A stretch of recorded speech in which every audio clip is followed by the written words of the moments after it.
All right, let's just dive right into it. Welcome to the Explainer. Look, if you're gearing up for your Step 2 exams right now, you already know the deal with biostatistics. It's either going to be a really frustrating point drain, or it's an easy place to just rack up free points. So today, we're going to treat this exactly like a high-yield medical tutoring session. We are going to beat those tricky NBME biostats questions, and we're not going to do it by memorizing long, boring textbook definitions. No way. We're going to use active pattern recognition. We'll actually work through practice stems out loud, step by step, so you can lock in exactly what you need to be looking for on test day. So here's our game plan. We're going to hit 5 things: identifying study designs, choosing the best design, epidemiologic measures, population impact measures, and we'll wrap up with a rapid Step 2 checklist. Let's get to it. Section 1, Identifying Study Designs. Okay, when you get a question asking, hey, what type of study is this? The secret is to literally ignore the actual disease for a second. Just ask yourself, how did the researchers select these people? Let's read this stem together and just think out loud.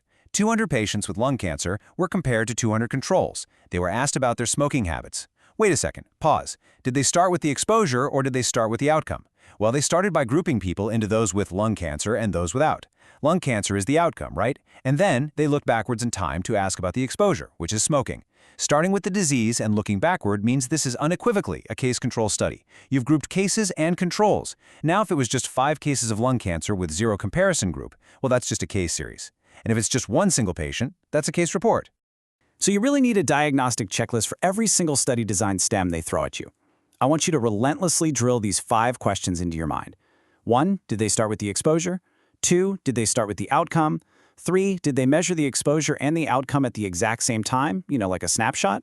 4, did they randomize the participants into groups? And 5, are they studying populations or individuals? Because actually, if the stem compares total fat intake and breast cancer rates across 10 different countries rather than looking at individual women, well, that's an ecologic study. Watch out for the ecologic fallacy on those, by the way. But really, answering these 5 questions will immediately point you to the right design.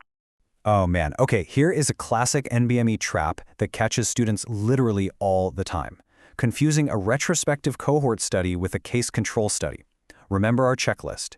In a case control study, you start by selecting patients based on the outcome, like they already have the disease right now in the present, and you look backward for an exposure. But in a retrospective cohort, the researchers start by looking at a prior exposure in historical records. Think like an old occupational database. And then they look forward from that point in the past to see if those people developed the outcome. It is all about how those groups were originally divided. Let's run that thought process one more time with this stem. Participants divided by chronic NSAID use, followed for 10 years for chronic kidney disease development. Okay, step 1, how are they grouped? By NSAID use. Is that an exposure or an outcome? That's an exposure. Then they're followed forward in time for 10 years to see if they get chronic kidney disease, which is the outcome. Because we started with the exposure and moved forward over time, this is your textbook prospective cohort study. Let's see how this all builds into our broader understanding of evidence quality. Observational studies, like your case controls and cohorts, sit right in the middle of the hierarchy of evidence. They're great, sure, but they aren't the absolute peak. Above them, you've got randomized controlled trials, or RCTs, and those are the gold standard for testing a treatment, because randomization minimizes confounding. And sitting at the very top of the pyramid, meta-analyses and systematic reviews. They pool data from multiple RCTs to give us the highest possible level of clinical confidence. Moving right along, Section 2, Choosing the Best Design. The exam isn't just going to ask you to identify a design, they'll actually give you a specific clinical or public health goal and ask you to choose the ideal study design. To do this quickly, you got to know what each design is uniquely good at. If the STEM asks how to study a super rare disease, say some rare clear cell carcinoma, you want a case control study. Why? Well, think about it. If you followed a random cohort, you might wait decades and never see a single case. You have to start by finding the rare cases first. Conversely, if you're studying a rare exposure, like a specific chemical spill, you use a cohort study. What if you need to study a harmful exposure that's totally unethical to randomize? Cohort study. Want to track disease incidence or its natural history? Also a cohort. If you want to know if a drug works, you need an RCT. And if you just want to know how many people have hypertension in a given city today, you use a cross-sectional survey to find the prevalence. All right, Section 3, Mastering Epidemiologic Measures. This is the big one. This is exactly where I want to introduce you to a concept I like to call denominator discipline. The absolute secret to rarely missing a calculation question isn't just mindlessly memorizing formulas. It's obsessing over exactly who belongs in the bottom of that fraction. The NBME writers love, and I mean love, to try and trick you into putting the wrong people in the denominator. Let's look at incidence proportion. The numerator is super simple. It's just the number of new cases of a disease over a specific time period. But your denominator discipline is tested right here. The denominator is the population at risk at the start of the period. The massive glaring trap: you must exclude anyone who already had the disease. If you already have it, you are literally no longer at risk of getting it. And just keep in mind, if the denominator uses total person years instead of just a raw head count of people, you're calculating an incidence rate. Next up, we really have to understand the relationship between incidence and prevalence. Prevalence equals incidence multiplied by the duration of the disease.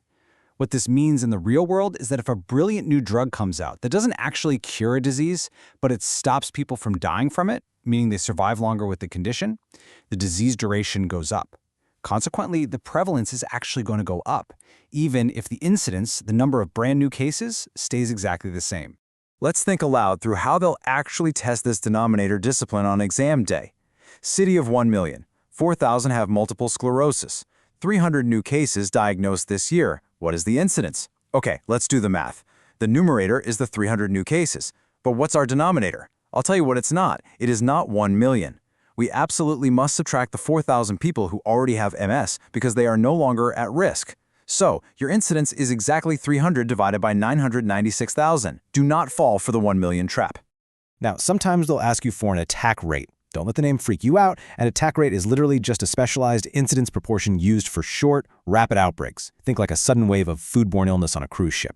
The numerator is new cases during the outbreak, and the denominator is the population at risk right at the start of the outbreak. A secondary attack rate is super similar, but it looks specifically at transmission. So, new cases among susceptible contacts of the primary cases. Here's another pair that tests your denominator discipline: case fatality rate versus mortality rate. Case fatality rate asks, hey, if you get this disease, how likely are you to die from it? So the denominator is only the people with the disease. It measures disease severity. Mortality rate, on the flip side, asks, what is the risk of someone in the general public dying from this disease? So the denominator there is the entire population. And the NBME loves specific mortality rates too. Infant mortality, that's deaths under 1 year of age divided by live births. Neonatal, deaths under 28 days divided by live births. Maternal mortality, maternal deaths divided by live births. Always check who is in that denominator pool. Okay, Section 4, Population Impact Measures.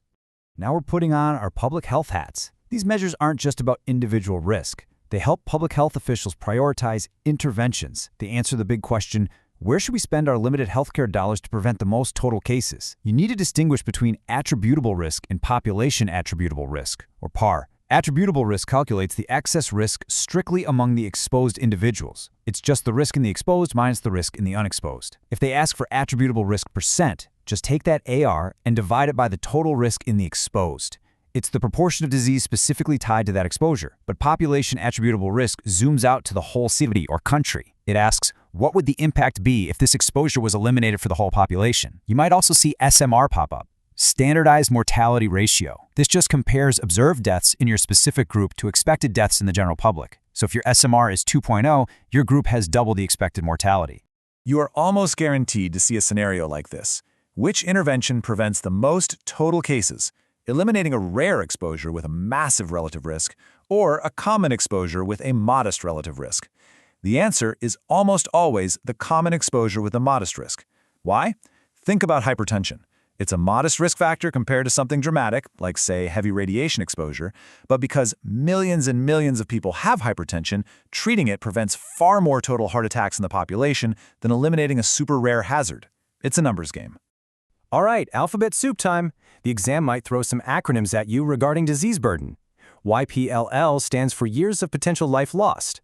This metric specifically prioritizes causes of early, premature death, like childhood leukemia or car accidents in young adults.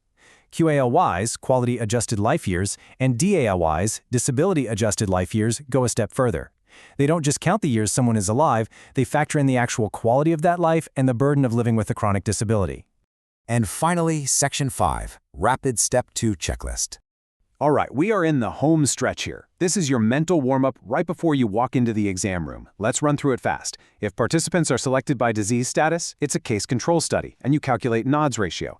If they are selected by exposure and followed over time, it's a cohort study, and you calculate relative risk. If exposure and outcome are measured at the exact same time, it's cross-sectional, and you're looking at prevalence. If they are randomized, it's an RCT, and you'll calculate absolute risk reduction, which you can flip to find the number needed to treat. If the STEM talks about new cases, you're dealing with incidence. I want to leave you with one final provocative question to really test that new denominator discipline.